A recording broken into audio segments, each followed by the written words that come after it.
Even though Ariana DeBose has presided over the Tony Awards twice, she still feels a lot of responsibility to lead the largest night on Broadway. "Oh, every year I want to throw up," the 33-year-old stage veteran and Oscar winner tells People in the most recent editions currently available on newsstands. "I will not be dishonest. A garbage can is waiting for me in the wings. I never, ever imagined that I would be hosting the Tony Awards. That did not fit into any kind of strategy that I could see. And I was so anxious last year. I paced by myself for at least 30 minutes, she remembers. I've never done that in the history of my performing career.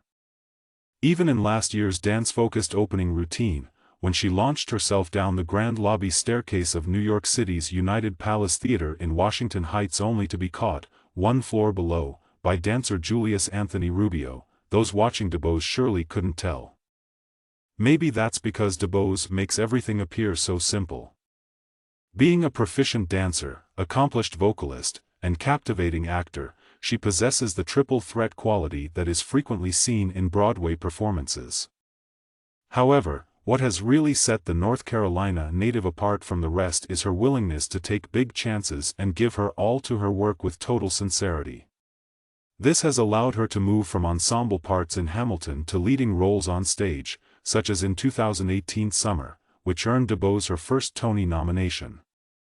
DeBose's theatricality has also helped her in her transition to the big screen, as she has demonstrated her abilities in films such as Schmigadoon, The Prom, Wish, and her Oscar-winning performance in Steven Spielberg's 2021 adaptation of West Side Story. She's particularly pleased with DeBose's ability to act as an ambassador and draw in new audiences to the theater. The Tony Awards are a significant occasion for the Broadway community and a night that has a significant financial influence on the operations of this business. She continues, pointing out the difficulties the theater industry has faced in re-establishing its audience during the pandemic. So it feels like a sacred responsibility to be there to show what they have to offer, and something I don't take lightly. She continues, there's such a wide range of talent and creativity on display on these stages. Broadway is a location unlike any other. And I'm appreciative of the opportunity to try and be of assistance even from this small portion of my platform. It does not imply that hosting is simple. Aside from her initial fears, DeBose has encountered several difficulties every year since she began hosting, including the industry's post-pandemic emergence and the writers' strike of last year, which required her to host without a script. Another fresh venue will provide a new challenge this year. This year, we're at Lincoln Center. Last year, we were up in Washington Heights at Radio City. Therefore, it has changed every year, explains DeBose. Even though it seems like it wouldn't matter, every place has a unique energy. You need to think about how the crowd moves through the room and what other options you have. Whatever DeBose accomplishes, she intends to maintain a cheerful attitude. Comedians host the majority of the other award presentations that focus mostly on film and television. I'm not a comic, she chuckles.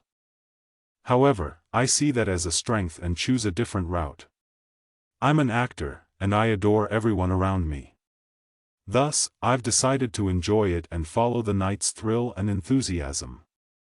Having been a nominee herself, she is also acutely aware of the feelings of others present. According to DeBose, that's at the forefront of my mind, People adds. She says, the nominees have been on a very long road.